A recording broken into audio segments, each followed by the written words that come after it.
दीदी जो लास्ट जो पिछली क्लास में जो हुआ था, आपने जो बताया था जैसे छोटी छोटी जो बात भी बड़े को बोलना चाहिए, छोटी छोटी बात भी बड़े को बोलना चाहिए, जैसे कोई कोई इश्यू भी हो माता पिता को शेयर करना चाहिए। ये तो मैंने नहीं बताया था, छोटी छोटी बात भी माता पिता को गुरु को बताना चाहिए। आपने जो बताया था जैसे कोई मैंने चीज समस्या बताया था, जी, समस्या जीवन की समस्या। छोटी छोटी बात और समस्या में अंतर है ना।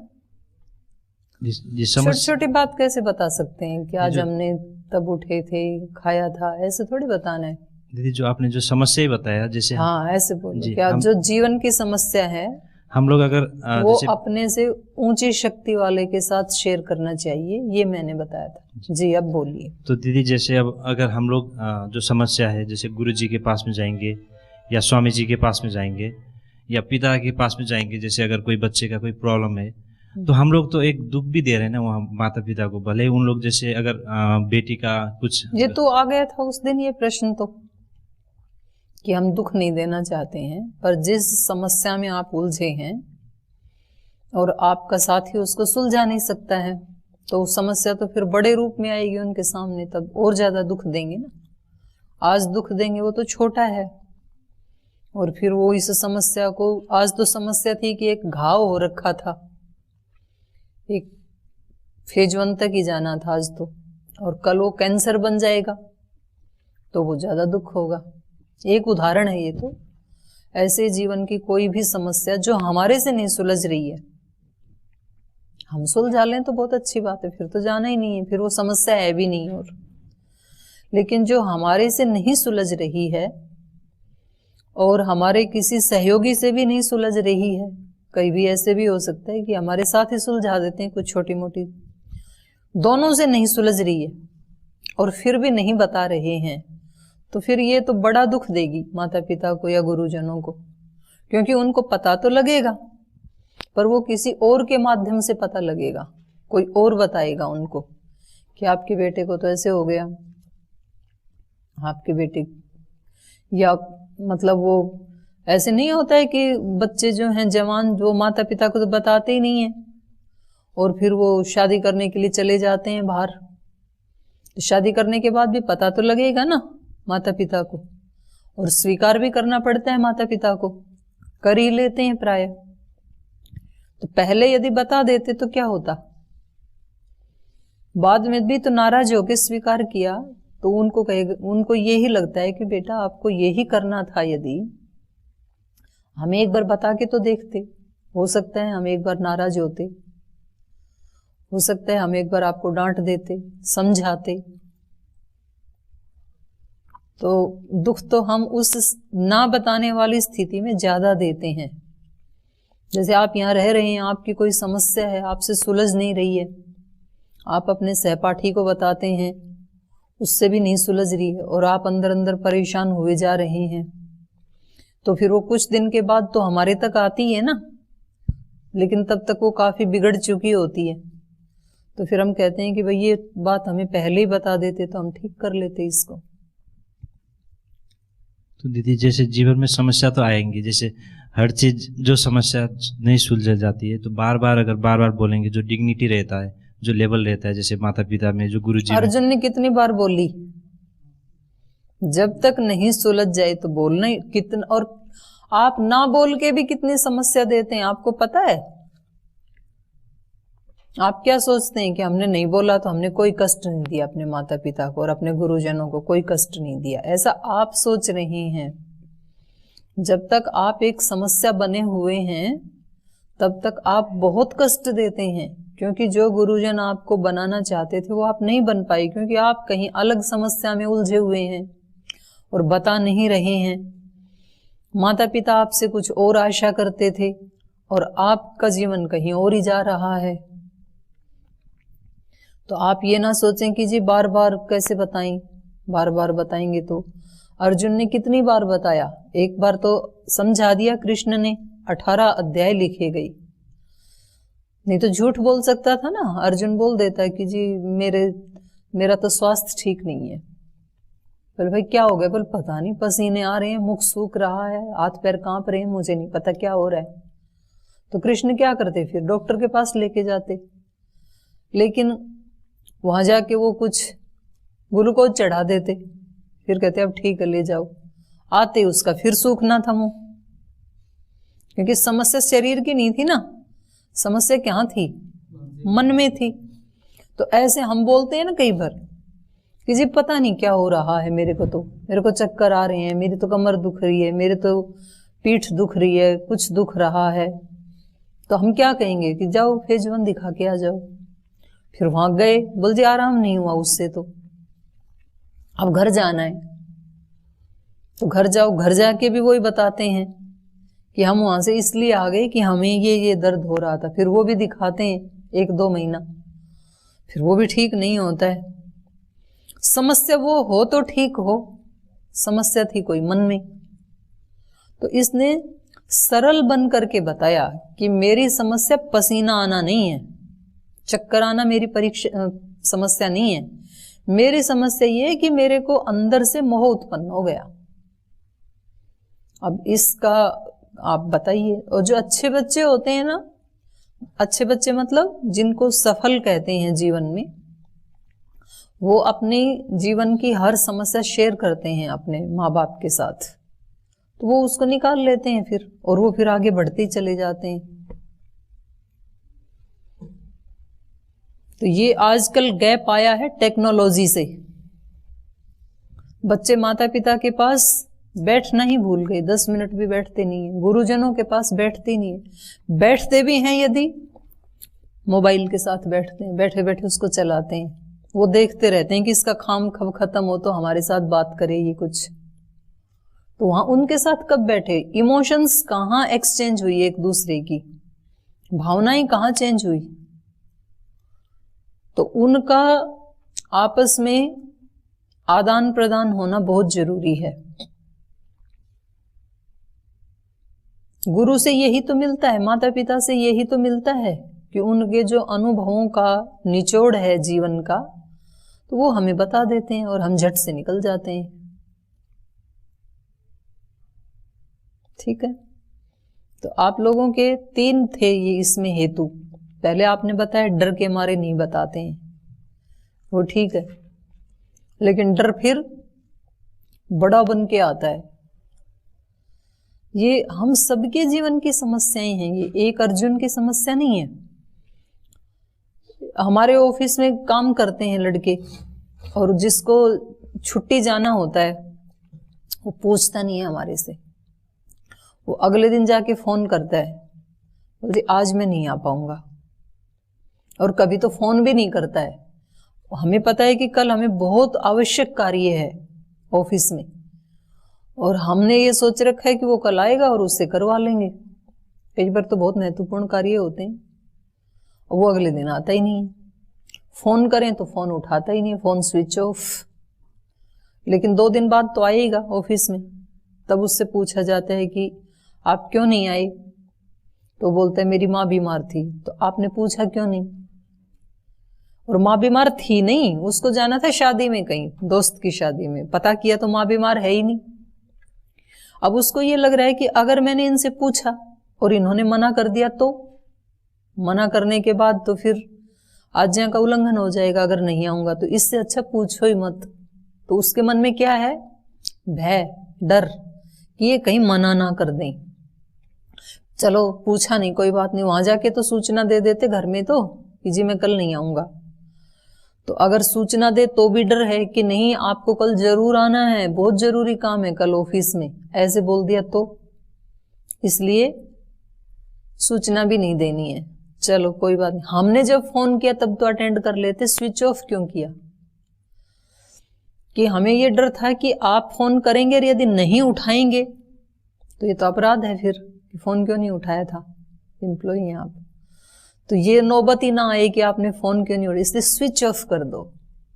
और स्विच ऑफ कहीं वो बैटरी उस समय हो सकता है डिस्चार्ज हो गई होगी जब आपने किया। तो ये जो डर है, लेकिन ये व्यक्ति कितना परेशान हो गया अब 3 दिन तक, क्योंकि इसको बहुत आवश्यक कार्य था ऑफिस में, कोई इतना जरूरी कोई डॉक्यूमेंट तैयार करके भेजना था। तो जो पहले दिन इसका गुस्सा था, उसको डांटना था, ये 2 दिन तक घटा कि बढ़ा? तो इसको जो डांट पड़नी थी पहले दिन, उस डांट में कुछ बढ़ोतरी हुई कि कमी हुई? तो मतलब वो तो आएगा ही। और ये फिर छोटी छोटी चीजें ना हमारे जीवन में, ये आदत स्वभाव बनते बनते, तो चींटी के डर से हम डरते हैं और वो चींटी फिर चीता बन के झपटता है हमारे ऊपर। तो चींटी का ज्यादा कष्ट है कि चीता का ज्यादा है? तो चीता से बचने के लिए चींटी से निपट लो पहले। थोड़े थोड़े भय हैं, पहले उनको ही हटा दो। इसलिए वेद में कहा अभयम पुरस्ताद, अभयम पश्चात, अभयम ज्ञाताद, अभयम परोक्षात, अभयम नक्तम, अभयम दीवानः, सर्वा आशा मम मित्रम भवन्तु। सब तरफ से मैं क्या बनूं? अभय। आगे से भी अभय, पीछे से भी, ऊपर से भी, नीचे से भी, रात में भी, दिन में भी, सदा कैसे रहूं? अभय स्थिति में। जब आप अभय होते हैं तब कैसी स्थिति होती है चित्त की?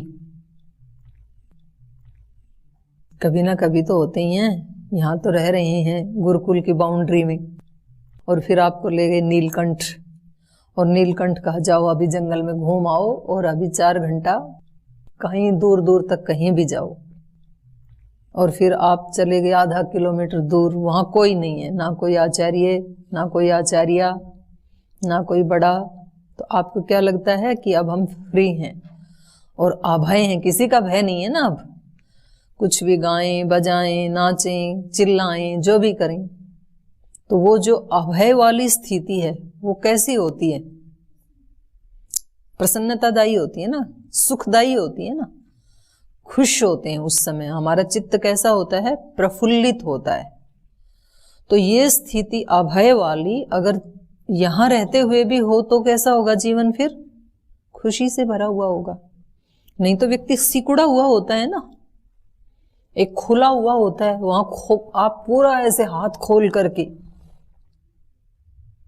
एंजॉय करते हैं, और जब कोई दूसरा होता है साथ में तो सिकुड़ जाते हैं। फिर जीवन सिकुड़ जाता है, मस्तिष्क भी सिकुड़ जाता है हमारा। कोई सामने हो, अथॉरिटी सामने हो तो कैसा होता है? तो भय के कारण आपने कहा डर लगता है इसलिए नहीं बताते हैं। दूसरा फिर कल बताया था इन्होंने कि हमें लगता है कि हम ही सुलझा लेंगे, ऐसे भी होता है। सुलझा लेंगे तो बहुत अच्छा है, उसकी नहीं कहा जा रहा है कि आप सुलझा लेंगे, वो भी बताएं। बात उसकी है जो नहीं सुलझा पाएंगे। आपने कोशिश की हम सुलझा लेंगे, अपने दोस्तों की सहायता से सुलझा लेंगे, फिर भी नहीं सुलझी तो फिर बताना चाहिए। तीसरा आज आपने कहा कि हम इसलिए नहीं बताते हैं कि कहीं उनको दुख ना हो जाए, कष्ट ना हो जाए।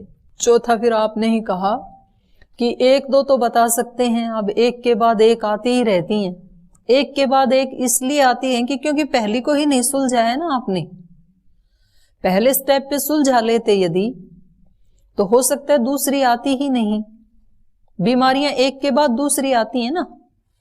पहले पेट खराब होता है, पेट से भी पहले दिमाग खराब होता है, विचार खराब होता है। तो मन में पहले टेंशन आई तो पेट खराब हुआ, पेट खराब हुआ तो जुकाम हुआ, जुकाम खराब हुआ तो उसका कफ बना, निमोनिया बना, निमोनिया भी बिगड़ा तो और कोई अगली बीमारी होगी। तो एक बीमारी से दूसरी आती है ना। तो यदि हमने पहले ही मन की ही बीमारी का इलाज कर लिया होता, विचार का ही किसी से शेयर करके, तो पेट ही खराब नहीं होता। फिर जब भी दिमाग में कोई दिमाग अपसेट होता है हमारा, नॉर्मल नहीं होता है, शांत नहीं होता है, तो सीधा इफेक्ट पेट के ऊपर होता है। जब आपको एग्जाम का टेंशन होती है कि आज पेपर है, तो किसी को तो लूज मोशन होता है, किसी को भूख बंद होती है, होता है कि नहीं? ऐसे पेट के ऊपर इफेक्ट होता है ना। तो जब जब भी आपके दिमाग में टेंशन आएगी उसका सीधा संबंध पेट के साथ है, पेट खराब होता है। जिसको भी पेट का कोई भी रोग है उसका 90% रीजन विचार है, स्ट्रेस है, तनाव है, किसी भी तरह का उसका मन के साथ संबंध है। तो उसको हटा देते तो पेट ही खराब नहीं होता, पेट खराब नहीं होता तो जुकाम भी नहीं होता। तो आपको ज्यादा समस्याओं से जूझना पड़ता है। एक समस्या आपने इसलिए छिपाई कि दुख ना हो जाए, और फिर आपने वो बीमारियां बढ़ाते बढ़ाते जब लास्ट में तो पता लगेगा ना, तो फिर ज्यादा दुख होगा। तो इसलिए चींटी का दुख ठीक है चीते वाले से, ठीक है। तो इसका ये अभिप्राय भी नहीं है कि आप मतलब जो आप कर सकते हैं वो भी आप ना करें, फिर मतलब हर छोटी सी बात को लेके ये एक दूसरी समस्या होती है कुछ बच्चों की। मतलब कुछ फिर ऐसे हो जाते हैं कि जो खुद कर सकते हैं वो भी वो करते ही नहीं, वो खड़े ही रहते हैं बड़ों के सामने, भैया तो तू कर सकता है ना, तो तू कर ले। तो वो फिर छोटी से छोटी बात भी, तो फिर वो भी ठीक नहीं है, क्योंकि फिर आप कमजोर रह जाएंगे। तो ये भी तो सिखाया जाता है ना कि रफ और टफ बने। तो रफ तो ना बने, ये आधा हिस्सा ठीक है इस बात का, रफ तो नहीं बनना चाहिए व्यक्ति को, टफ बनना चाहिए। लेकिन तो टफ तो तभी बनेंगे ना जब थोड़े से संघर्षों से गुजरेंगे, जूझेंगे। तो जिनको तपस्या करने को नहीं मिलता, जैसे आपको यहाँ गुरुकुल की जो तपस्याएं जैसे हम लोगों ने भी की, वो आपके ख्यालों में भी नहीं आ सकती हैं। आप कल्पना भी नहीं कर सकते हैं कि ऐसे भी मतलब पढ़ा जा सकता है क्या, वो आई नहीं आपके सामने। तो उतने अंश में आप कच्चे हैं। अब वो जबरदस्ती तो लाई नहीं जा सकती हैं, आपके पास संसाधन है, हमारे पास थे ही नहीं संसाधन। हम जहाँ पढ़ते थे गुरुकुल में, नहाने को वॉशरूम नहीं था, टॉयलेट नहीं था, जंगल में 3 किलोमीटर जाते थे वहाँ शांति धाम में, बिजली नहीं थी, टॉर्च भी नहीं थी, लालटेन जला के जाते थे, एक हाथ में डंडा कमंडलू दोनों, एक हाथ में लालटेन, और जाते जाते अयोन डिल्ली के ओंगयो छवरट लणिया मंगावना मुझभया घड़दस जब घड़दस खप चटते चटता कपय सत्सर हाली थी प्रत्याहार सूत्रणी। आते और जाते पूरी अष्टाध्यायी दोहरानी पड़ती थी। तो एक तो डर कि कहीं से कोई भेड़िया ना आ जाए, कहीं से कोई कुछ ना कुछ तो आएगा, जंगल था ना वहाँ। तो एक डंडा हाथ में, और मतलब थोड़ा थोड़ा कांपता रहता था मन, अंधेरा, कहीं नीचे कोई सांप ना हो। मतलब सुनने में ये एक दिन की कल्पना तो अच्छी लगती है, पर ये वर्षों चले तो। और फिर आके कोई बाथरूम नहीं था, एक बोरवेल था केवल, तो उसमें चला के जब तक दूसरे नहीं उठे हैं तब तक नहा लो। गुरुजी ने बाल बूल सब काट रखे थे, गंजी था उस समय, नहीं तो इतना तो था ही नहीं ना संसाधन कि वहां शैम्पू लगाएंगे और फिर कंघी करेंगे। तो उसमें टाइम भी जाता है और संसाधन भी चाहिए। खाने के लिए खिचड़ी ही मिलती थी केवल, वो भी एक टाइम दोपहर में, ओनली खिचड़ी, कोई सब्जी नहीं, कोई रोटी नहीं, कोई चावल नहीं, दाल नहीं, कुछ नहीं, मूंग चावल की खिचड़ी लगातार। होली को भी वही, दिवाली को भी वही, श्रावणी को भी वही, रक्षाबंधन को भी वही, नो चेंज। और सुबह शाम 1 गिलास दूध। तो फिर आप तो भाग जाते। आपको तो यहाँ जो मिलता है उसमें भी कुछ कुछ तो नाक चढ़ाते हैं, अरे रोज दलिया खिलाते हैं सुबह सुबह, अरे दलिया तो मिल गया भले आदमी। तो जितना जितना हम तप में से गुजरते हैं वो भी बहुत जरूरी है। वो हमारे लिए हमारी एक संपत्ति बन गई। आज हमें कहीं भी आप किसी गांव में रख दो, कैसी भी परिस्थिति में रख दो, हमें पूरा ये विश्वास है कि हम कहीं भी एडजस्ट हो जाएंगे, कोई दिक्कत नहीं है। और नहीं तो फिर बच्चे कमजोर रह जाते हैं ना, तो वो कई बार तो इसलिए अपना ट्रैक चेंज करते हैं, कुछ स्थानों से इसलिए भाग जाते हैं कि उनको वो खाने पीने की, रहने की सुविधाएं नहीं मिलती हैं, केवल इसलिए भाग जाते हैं। हमारे आंध्र प्रदेश की एक राज्य प्रभारी, उनकी बेटी आई यहाँ कॉलेज में पढ़ने के लिए, और उसको मिर्च मसाले नहीं मिलते हैं, यहाँ कॉलेज में पढ़ने के लिए आई थी। 40,000 रुपये पहले जमा करवा लेते हैं, 1 महीने के बाद भाग गई। बोल जी यहाँ स्पाइसी नहीं मिलता है, सादा खाना मिलता है। अरे 1 साल तो पढ़ना था तेरे को। कॉलेज वालों ने कहा हम 1 पैसा नहीं देंगे, 40,000 रुपए का लॉस हो गया, पूरी साल खराब हो गई। लेकिन केवल इतनी बात के लिए 1 साल तो तप किया जा सकता था ना। और अच्छी बात है, पैसे नहीं खाएंगे तो पेट खराब नहीं होंगे, लेकिन वो टेस्ट बन गया जीभ का, वो खाना अच्छा लगता ही नहीं है उनको। और जिनको सादा खाने का बन गया तो उनको उसमें दिक्कत होती है। लेकिन जब आदमी मन से ये सोच लेता है कि मुझे तो ये करना है, तो सारे संकट मोल लेकर के, वो सारे स्ट्रगल सहन करके फिर उसको करता है। तो हमें तो ये था भाई घर से निकले हैं हम तो घर तो वापस जा नहीं सकते, क्योंकि झगड़ा करके निकले घर वालों से। और अब पढ़ाई नहीं की तो आगे हमारा जीवन बनेगा कैसे? तो जितने भी मतलब संकट आए, हमें तो पढ़ाई तो करनी है अपनी, तो फिर वो चीजें सहज हो जाती हैं। तो ये दोनों काम करवा रहे हैं, बहुत अच्छे गुरु हैं कृष्ण। परसों एक बात आई थी ना कि बात शिष्य के जब तक समझ में ना आ जाए तो कई तरीके से गुरु को समझाना चाहिए।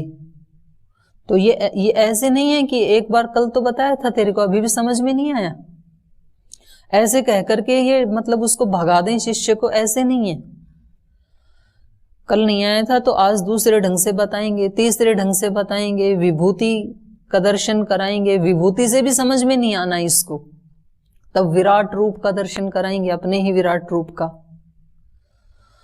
लेकिन जिसको हमें बताना है उस व्यक्ति तक के अंदर तक हमारी बात जब तक ना पहुंच जाए तो ये फिर बताने वाले का दोष माना जाएगा। कुछ ऐसे संप्रदाय हैं, जैसे अपने ये ब्रह्म कुमारी बहनें हैं, तो वो किसी भी व्यक्ति के घर चली जाती हैं जैसे, तो उनका जो ध्यान है ज्योति बिंदु में, वो पहले किसी को समझ में आता नहीं है, क्योंकि उस व्यक्ति को ध्यान की आवश्यकता भी नहीं है, खेती करने वाला आदमी है। वो बोले बहन जी मेरे को तो खेत में जाना है अभी। बोले अच्छा भाई जी हम आपके साथ खेत में ही चले, चलते चलते चर्चा भी हो जाएगी।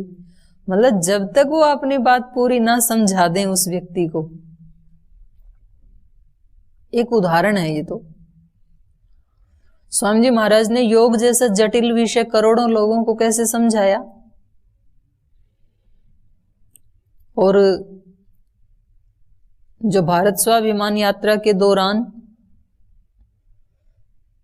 एक विशेष पार्टी की सरकार बनाने के लिए देश का कैसे माइंड सेट किया, सबको वही बता बता करके। तो ये बताने वाले की कुशलता होती है, गुरु की कुशलता होती है ये, कि वो अपने शिष्य का माइंड सेट वैसा तैयार कर दे। और शिष्य अर्जुन जैसा होना चाहिए। इसलिए लास्ट में यही तो श्लोक आएगा ना कि जहां योगेश्वर कृष्ण जैसा गुरु हो और जहां धनुर्धारी अर्जुन जैसा रिजु जिज्ञासु सच्चा शिष्य हो, तो वहां तो स्त्री पाएगी जरूर, क्योंकि शिष्य में रिजुता होनी चाहिए। अर्जुन नहीं लड़ूंगा बहाने बना रहा था, ऐसा नहीं है, बहानेबाज नहीं था। कृष्ण को भी पता था कि इस व्यक्ति को यदि बात समझ में आ गई ना तो ये 100% उसको पूरा करेगा। तो शिष्यों को ऐसा विश्वास अपने गुरु को जमाना चाहिए, आचार्य को जमाना चाहिए। ये आचार्य को विश्वास होना चाहिए कि ये ब्रह्मचारी या ये ब्रह्मचारिणी इतने दृढ़ हैं अपने संकल्प में कि एक बार इन्होंने जो सोच लिया, जो काम, ये वो पूरा करके फिर वापस आते हैं, बहाने नहीं बनाते। हम हमारे संगठन में देखते हैं कुछ प्रभारी ऐसे हैं कि जिनको हम कोई काम बता के आएंगे, कक्षाएं इतनी चलानी है, ये करना है, जो भी महाराज जी का निर्देश होता है, तो उनमें से वो बहाने मार देते हैं। अरे वो लोग आजकल तो आते ही नहीं है, ऐसे कह रहे हैं, आजकल तो स्वदेशी का काम बताएं तो जी वो कुछ लेने को ही तैयार नहीं है। और कुछ इतने डेडिकेटेड हैं कि जो टारगेट दे दिया कैसे भी उसको पूरा करना है, और पूरा करते हैं। तो हमें लगता है कि भाई इस स्टेट में इन लोगों ने टारगेट पूरा कर दिया, आपका पूरा नहीं हुआ, ऐसा क्यों? क्योंकि उन व्यक्तियों का फिर एक वो बन जाती है छवि। हमें भी पता है कि इनको जो बता दिया उसी क्षेत्र में, उसी जिले में, उसी स्टेट में एक व्यक्ति ने कहा जी यहां कोई नहीं सुनता है, और दूसरे ने वहां खड़ा करके दिखा दिया। तो इससे क्या पता चलता है कि करने वाले की कुशलता अलग अलग है दोनों की। तो कुछ शिष्यों का ऐसा ट्रैक रिकॉर्ड बनाते हैं वो अपना, कि उनके बारे में ये पता है भाई इस व्यक्ति को जो काम बता दिया तो फिर उसके में देखने की आवश्यकता नहीं है, वो 100% मिलेगा। और कुछ का ट्रैक रिकॉर्ड ऐसा होता है, बोले भाई इसको कितनी भी बार बता दो पर ये करके ले आएगा, कोई गारंटी नहीं है, ये कोई भी बहाना मार देगा। तो अर्जुन ऐसा शिष्य था,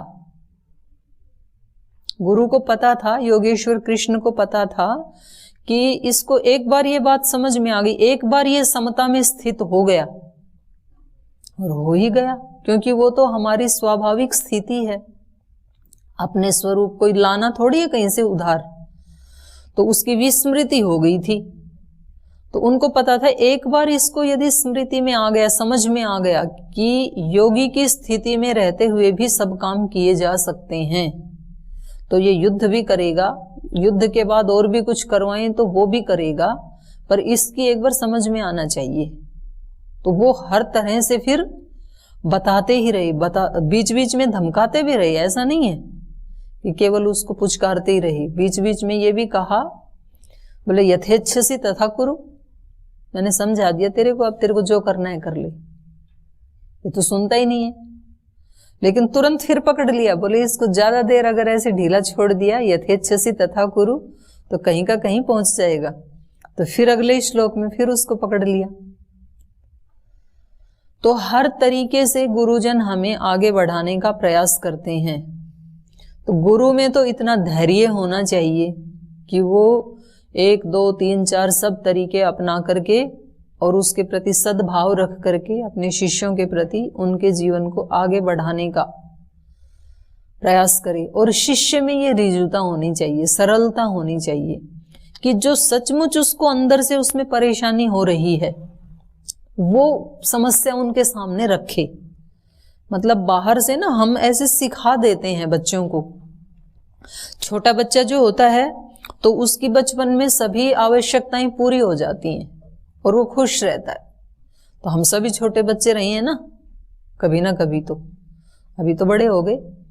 तो छोटे बच्चे खुश रहते हैं और उनकी आवश्यकताएं पूरी हो जाती हैं, ऐसा क्यों? और बड़ा होने पे व्यक्ति अंदर अंदर घुटता रहता है, टेंशन में रहता है, उसकी आवश्यकताएं पूरी नहीं होती हैं, ऐसा क्यों? सरलता है छोटे बच्चे में। वो बताता है अभी मेरे को चॉकलेट चाहिए, अभी मेरे को पानी चाहिए, अभी मेरे को आइसक्रीम चाहिए। कभी कभी एक ही साथ विरोधी चीजें भी मांग लेता है, अभी मेरे को खीर भी चाहिए, अभी मेरे को दही भी चाहिए। तो कभी ये लगता है कि इसके लिए ये ठीक नहीं है तो मना भी किया जाता है उस समय माता पिता, फिर वो रोता भी है और फिर उसको कोई चीज दे करके ठीक कर दिया जाता है। पर मन में कोई ऐसा नहीं रहता है, उसके गांठ नहीं रहती है कि मुझे नहीं दिया। उसको जो चाहिए वो स्पष्ट भाषा में वो मांगता है, सरलता है उसके अंदर। और बड़ा आदमी मांगना कुछ है लेकिन वो मुख से नहीं बोलता है, वो कहता है दूसरे को समझना चाहिए, इतनी अंडरस्टैंडिंग होनी चाहिए इनको कि मुझे क्या चाहिए। भाई कभी कभी दूसरे को ना भी हो तो आप मांग लो, आप बता दो कि मेरे को परेशानी ये है। तो ऐसे हम कभी बताते नहीं हैं। घर में जो आप यहाँ रहते हैं तो स्वामी जी को, स्वामी परमार्थ देव जी को आपसे कुछ अपेक्षाएं हैं, आपको उनसे कुछ अपेक्षाएं हैं, तो ना तो वो बताते हैं आपको कि आप ऐसे ऐसे किया करो, स्पष्ट नहीं बोलते, आप भी उनसे नहीं बताते हैं कि हमें क्या चाहिए। और अंदर अंदर वो अपेक्षा बनी होती है। जो घर गृहस्थी रहते हैं, पति पत्नी दोनों जॉब करते हैं, शाम को आते हैं, तो पत्नी को चाहिए कि ये थोड़ा सा मेरे से इस तरह का बिहेव करें, पति को चाहिए कि मैं थक के आया हूं ये ऐसा करें। बताते नहीं है, अंदर अंदर से ऐसा सोचते हैं, तो उनको वो चीज मिलेगी भी नहीं। फिर एक माता जी शिकायत कर रही, मतलब उसको डॉक्टर को दिखाना था माता जी को, और वो कहीं मतलब वो मिल गए कि देखो इतनी परेशान वो कि देखो आज मेरा कैसा, एक ही लड़का, मैंने इतने दुखों से इसको पाला और आज मेरे को 2 महीने हो गए, मेरे शरीर में ना एक कोई समस्या थी उनको, तो मुझे डॉक्टर को दिखाना था। और एक बार इसने ये नहीं कहा कि चल माँ तेरे को दिखा दूं। तो मैंने कहा आपने कहा था क्या उनको कि दिखा दो? बोले मैं क्या कहूं, उसको समझ में नहीं आता है कि भाई माँ खा नहीं रही है, उसको समझ में दिखता नहीं है उसको। मैंने कहा कभी नहीं भी दिखता है। बोले नहीं कैसे दिखता है, जब ये छोटा था ये एक दिन नहीं खाता था तो मेरे को दिख जाता था इसके बिना बताए, तो आज इसको भी तो दिखना चाहिए ना कि माँ को कोई तकलीफ है। तो हम ऐसे सोच लेते हैं कि बिना बताए ही वो चीज हमें मिलनी चाहिए, अब वो चीज भी चाहिए और बताते भी नहीं है। तो ये हमारी रिजुता में, सरलता में कहीं ना कहीं कमी आ गई बड़े होने के बाद। तो इतना ही सरल यदि रहेगा व्यक्ति बच्चे की तरह, भाई मेरे को ये परेशानी है, आपकी इस बात से मेरे को परेशानी हुई, इसी समय बता दो, अगला आदमी उसको शॉर्ट आउट कर देगा, बात खत्म। तो मेरा मन भी हल्का, दूसरे का भी हल्का। और उसको मन में पकड़ के बाहर से तो कुछ कहा नहीं और अंदर अंदर उसको खींचते गए, फिर वो मल्टीप्लाई होते होते होते होते फिर वो मन भारी हो जाते हैं। तो ये हमें दो चीजें बहुत अच्छा बता रही है गीता, एक सरलता और एक दूसरा धैर्य, गुरु का धैर्य अनंत और शिष्य की सरलता।